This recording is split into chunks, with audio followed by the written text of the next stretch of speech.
vaxtınız xeyir olsun. Hər birinizi salamlayıram. Ümid edirəm ki, hər şey yaxşıdır, qaydasındadır. Mən Instagramda da söz verdiyim kimi bizim aprel ayı mövzularımız çox maraqlıdır. Tam da sizdən gələnləri nəzərə aldım mən və biz aprel ayı boyunca, bilmirəm, bəlkə lap may ayı boyunca sizdən asılıdır təbii ki, potensial mövzusunun ətrafında fırlanacağıq. Çünki bu mövzuda suallar mənə çox gəlir. Bu mövzu yəqin ki, ətrafıma çoxlu potensiallı xanımlar toplanıb və onları da maraqlandıran məsələ budur ki, mən bu potensialımı necə açım, necə özümü ortalığa çıxardım. Mən hiss edirəm ki, sanki daha çoxu var. Ona necə çatım? Mən sanki bu dünyaya sadəcə oturub həftədə 5 gün işə gedib gəlib axşamlar serial izləməyə gəlməmişəm. Əgər sizlər də belə hiss edirsinizsə, onu deyərdim ki, aprel ayı mövzularımız məhz buna aiddir və hətta onu deyim ki, enerjisel baxımdan da aprel ayı çox gözəl bir aydır bu baxımdan. Çünki bir tərəfdən yaz gəlir, havalar isinir, bir tərəfdən bürclərə bilmirəm nə dərəcədə inanırsınız, amma Qoç enerjisi və əslində Qoç da potensial deyəndə, karyera deyəndə Qoç buğa astroloqlar daha yaxşı bilər, amma enerjisel baxımdan mən deyirəm çox uğurlu bürclərdir və mən düşündüm ki, tam hazır enerji də bizi dəstəkləyir. Biz bu mövzunu açaq, tökək, baxaq görək nə edirik. Mənim də çox sevdiyim bir mövzudur potensial mövzusu və bunun ətrafında biz aprel, bəlkə də may dediyim kimi gedəcəyik.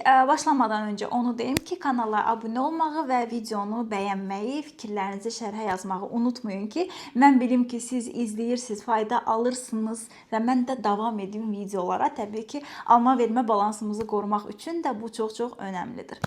Bugünkü ilk mövzumuz nəyə həsr olunub? Biz çox danışırıq, mən bu barədə Instagram storylərimdə çox danışıram, suallar gəlir, onlara cavab verirəm. Hətta bununla bağlı mən dekabr ayında proqram keçirtmişdim, Manifest 2026 proqramı. Orada da çox danışmışdım bu barədə ki, potensial məsələsi, karyera, potensial, mənim sevdiyim mövzudur bu. Bugün istəyirəm ki, həm sizdən gələn suallar əsasında, həm də öz fikirlərimi də ortaya qoyaraq, hər insanın onu zəngin edə biləcək bir potensialı var. Yəni siz elə fikirləşməyin ki, məsələn, biri çox potensiallı doğulur, biri az potensiallı doğulur. Yox, əslində hamımız hansısa istiqamətdə bir potensialla doğuluruq. Hansı ki, o potensial reallaşsa, bunun qarşılığı dünyada nədir? Əlbəttə ki, puldur, daha yaxşı yaşamaqdır və s.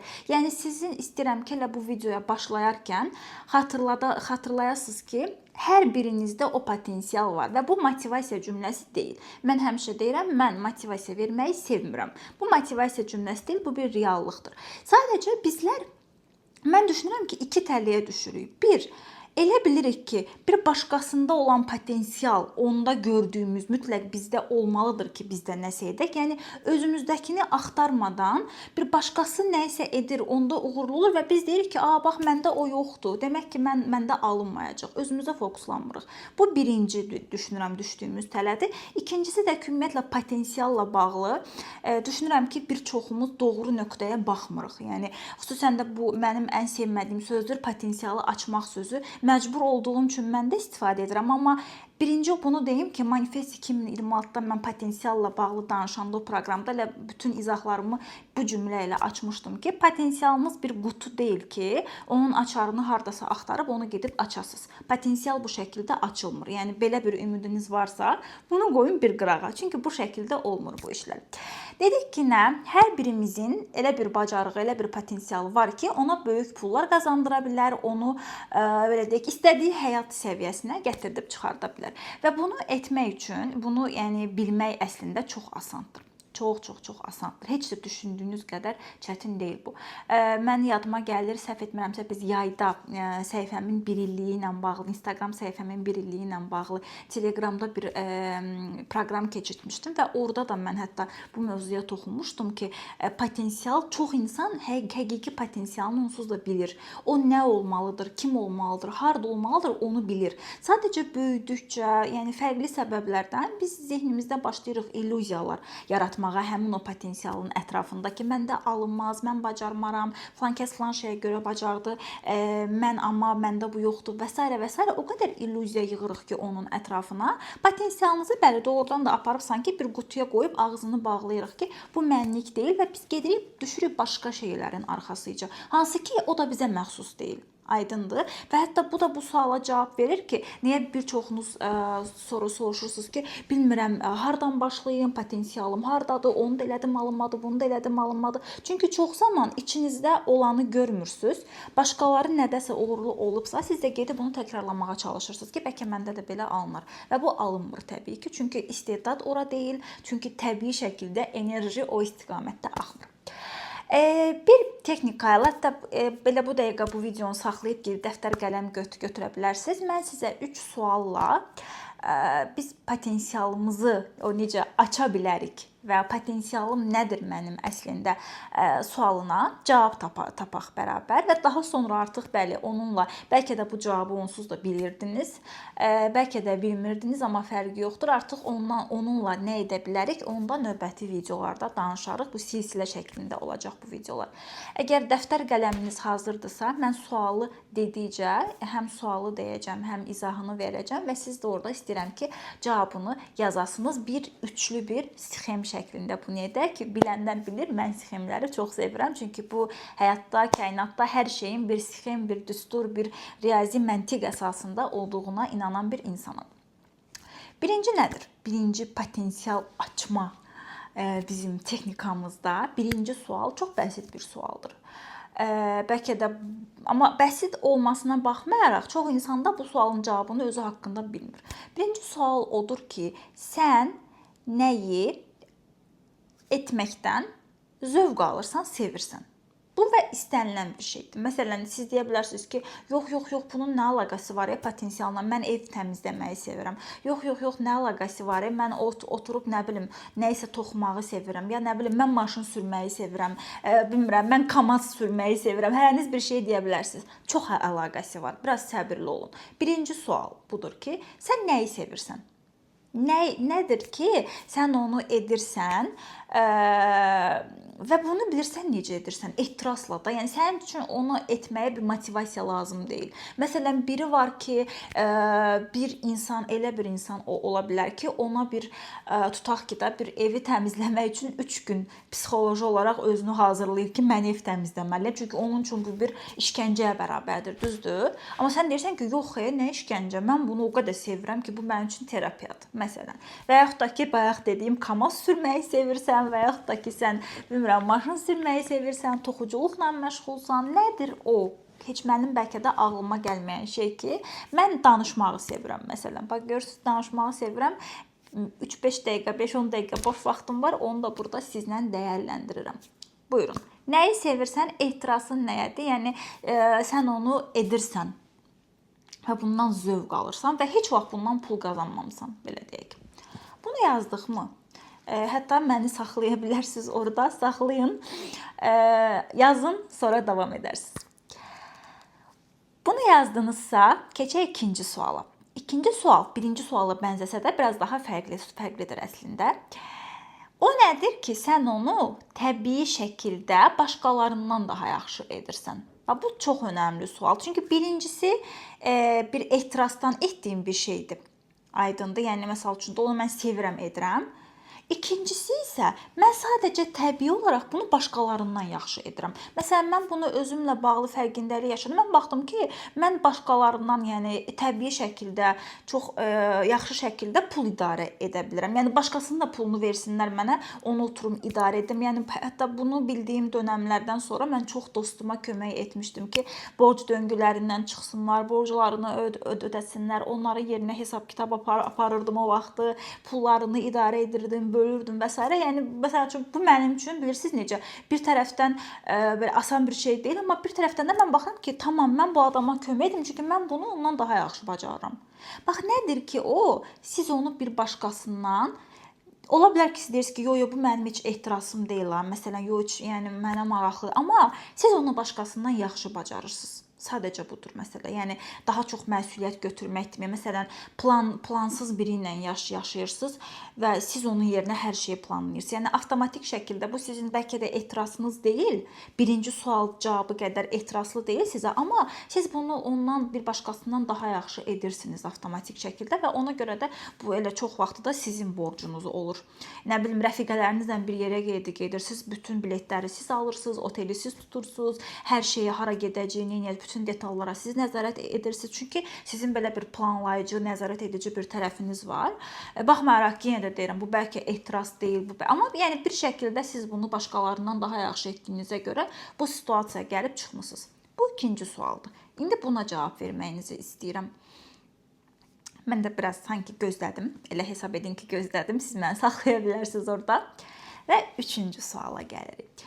Üçüncü sual isə artıq biz ilk iki sualda cavablar verdik, amma üçüncü sual daha kritik sualdır. Çünki biz deyirik ki, niyə insanlar potensialını tapmaq istəyir? Tamam, bir tərəfdən yəni xoşbəxt hiss etmək üçün, doymuş hiss etmək üçün və s. amma bir tərəfdən də düşünür ki, potensialımı pula çevirməliyəm. Düzdür? Yəni potensialı tapdıq boşuna, amma bu dünyada bir litr su belə almaq üçün bizə pul lazımdırsa, demək ki, mən də potensialımı pula çevirməliyəm. Üçüncü sual bilirsinizmi nədir? Mənim bu ehtirasım birinci etap və ikinci etap mənim bu bacardığım, başqalarından avtomatik şəkildə daha yaxşı bacardığım hər nədirsə o. Üçüncü etap, pul etapında mən bunu dünyaya hansı şəkildə təqdim edə bilərəm? Yəni, mənim bu bacardığım iki şey, birində çox ehtiraslıyam, birində hansı şəkildə bacarıram? Hətta və yaxud da ki, ikisi olmağa məcbur deyil, ikisindən biri ən azından ilkin etapda. Mən bunlar insanların hansı problemini həll edir? Hətta marketoloqlar və s. də həmişə belə məsləhət verirlər ki, yəni sizin məhsulunuz o zaman satılacaq ki, o kiminsə hansısa bir problemini həll edir. Yəni başqa bir şəkildə satılmır o məhsul.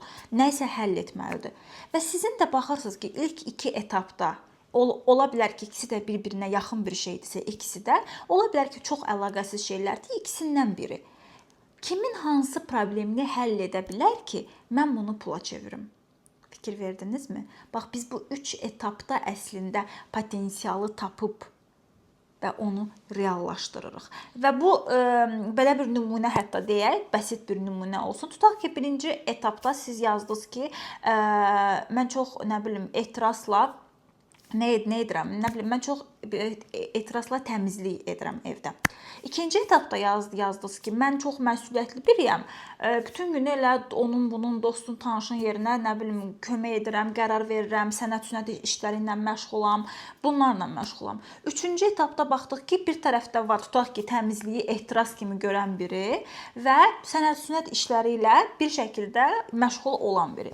Biz deyirik ki, tamam, üçüncü etapda dedik, axı sual budur. Dünya buna, mən nə etməliyəm ki, yəni insanlar buna pul ödəsin. Düzdür? Yəni mənim bu bacarığım insanların hansı problemini həll edir nöqtəsində mən baxa bilərəm ki, tamam, demək ki, məsələn deyirəm, mənim ağlıma bu gəlir, sizin ağlınıza başqa şey gələ bilər ki, demək ki, mən məsələn 2 nəfər xanım götürüm, onlara təmizliyin A-dan Z-sini öyrətdim ki, gözəl təmizlik necə aparılmalıdır strukturlu şəkildə və mən özümə balaca bir təmizlik şirkəti açım, yəni qeydiyyatdan keçirəm, sənət işləri ilə məşğul ola bilirəm, məsuliyyət götürə bilirəm, yəni bu 2 nəfəri idarə etmək, onları müştərilərlə əlaqələndirmək və s. və s. Yəni bu işin həm idarə edən tərəfi mənəm, həm də ki, standartı bəlirləyən təmizlik necə olunmalıdır və s. və s. Təmizlik mənim yaralı yerimdir, şirkət açsaz gəlin burada Varşavada mənə xidmət göstərin. Çünki mən məsələn tapa bilmirəm, öz standartlarıma uyğun gəlib mənim evimi təmizləyəcək birini tapa bilmirəm. Görürsünüz, mənim belə bir problemim var və avtomatik ağlıma da dərhal o gəldi ki, bunu da bir ideya kimi verim. Çünki bu bir problemdir. Və mən çox xoşbəxt olaram ki, o belə birinci etapda təmizliyi özü çox sevən biri, ikinci etapda da məsuliyyətli olan, bir şəkildə başqalarının, türklər deyir, anqarya işlərini üstünə götürən biri, ikisi birləşsin bir arada, elə bir şirkət yaratsın ki, o insana mən baxın, deyim ki, aha, bax, bu adamın ya da bu qadının işə götürdüyü təmizlikçilər də 100% ki, yüksək standartlıdır, yəni evi yaxşı təmizləyəcək, çünki bu qadın çox məsuliyyətlidir, bu qadının özünün təmizlikdən başa çıxır, mən rahat şəkildə evimin açarını ona verib çıxıb gedə bilərəm. Baxın, problemim həll oldu və mən bunun üçün razıyam bazar qiymətinin daha çoxunu ödəməyə. Və bu şəkildə sizin çox belə bəsit pəncərə silməyiniz gətirib çıxardır sizin pul qazanmağınıza. Baxın, biz ehtiras deyəndə, potensial deyəndə insanlar elə düşünür ki, biz atomu parçalamalıyıq, biz çox qeyri-adi şeylər etməliyik bunun üçün. Yox, hər kəsin çox unik, çox fərqli bir potensialı var ki, o sadəcə onu. Məsələn, bir xanım var, biz keçən dəfə onunla seansda, konsultasiyada söhbət edirdik. Elə tam bu potensial mövzusunun üstünə. Mən ona baxdım, ümumi onun görünüşünə falan. Gördüm ki, belə çox qəşəng xanımdır, belə çıtı-pıtı, qəşəng geyinib, belə çox səliqəli və s. Çox estetik danışır, yəni danışanda əl-qol hərəkətləri belə çox gözəldir. Və heç bilmirəm nəyə görə mən onunla belə onlayn danışıram. Yəni mən Varşavada yaşadığıma görə ümumiyyətlə demək olar ki, Azərbaycana hər kəslə onlayn ünsiyyət qururam üz-üzə. Və bilmirəm heç nəyə görə birdən-birə belə mənə elə gəldi ki, o xanım çox gözəl qoxusu var onun. Yəni sanki o bu dəqiqə çox gözəl bir qoxu var onun üstündə. Və sadəcə belə soruşdum ki, siz dedim ətirlərə maraqlısınız. Dedi ki, çox sevirəm ətirləri. Başladı danışmağa ki, Aygün xanım belə, filan ətir oradan gəldi, filan ətirin filan tonu. Baxdım ki, sevir və anlayır. Yəni mən məsələn mənim sevdiyim ətri soruşsa sizə deyərəm, amma sizə elə qəşəng izah edə bilmərəm ki, bu ətrin alt tonunda bu var, filan nə bilim bitkilərin qarışımıdır, odur, budur. Belə izah edə bilmərəm. O mənə bir də baxdım ki, danışır gedir və onu dedim ki, tamam, okey. 15 dəqiqədir ətirdən danışırsınız və səhərdən deyirsiniz ki, məsələn, potensialım. Bax görürsüz, çox bəsit bir şeydir. Siz gözəl xanımsınız, gözəl geyinmisiniz və mən qəribə bir şəkildə ekrandan düşünürəm ki, sizdən gözəl bir qoxu gəlir və bunu soruşuram və mənə deyirsiniz ki, hə, mən yəni sevirəm ətirləri və mənə 15 dəqiqə elə buraxsam konsultasiya bitəcəkdi. Sonuna qədər mənə bir ətirin bütün detallarını danışırsınız. Nə bilim, bəlkə gedib bir ona uyğun bir səhifə açasınız. Öz estetikanızı, bir var ki, elə butulkada göstərirsiniz ki, bu ətir 50 manat gəl. Bir də var ki, onu öz estetikanızı qatırsınız. Gözəl şəkildə mənim önümə çıxır bəzən elə səhifələr, xoşuma gəlir. Hətta yəni heç vaxt normalda qram ətir almamışam, çünki bilmirəm, güvənmirəm. Amma bu 8 martda bəzi sevdiyim xanımlara bir səhifə var idi. Çox estetik gəlirdi mənə. Oradan hədiyyələr göndərdim məsələn və düşündüm ki, yəni bu qədər estetika və s. adi bir ətiri alıb göndərməkdənsə belə estetik şəkildə getsin. Baxın, aydınırmı? Yəni çox sadə, heç kimin özünüzün də özünüzdə fikir vermədiyiniz bir şey sizin potensialınızdır. Sizə pul qazandıracaq olan sahədir. Bax, bu 3 sual ətrafında gedib, bir də mənim verdiyim nümunələr haqqında düşünün. Növbəti videomuzda biraz daha fərqli aspektdən baxacağıq biz bu mövzuya. Amma o zamana qədər düşünün və potensialınız əslində hardasa qutuda, orada, burada deyil. Potensialınız elə gözünüzün qabağındadır. Və sadəcə siz onu görmürsünüz, görmək istəmirsiniz. Bir də belə düşünün. Videonu bəyənməyi və şərhə fikirlərinizi yazmağı unutmayın. Növbəti videoda görüşənə qədər.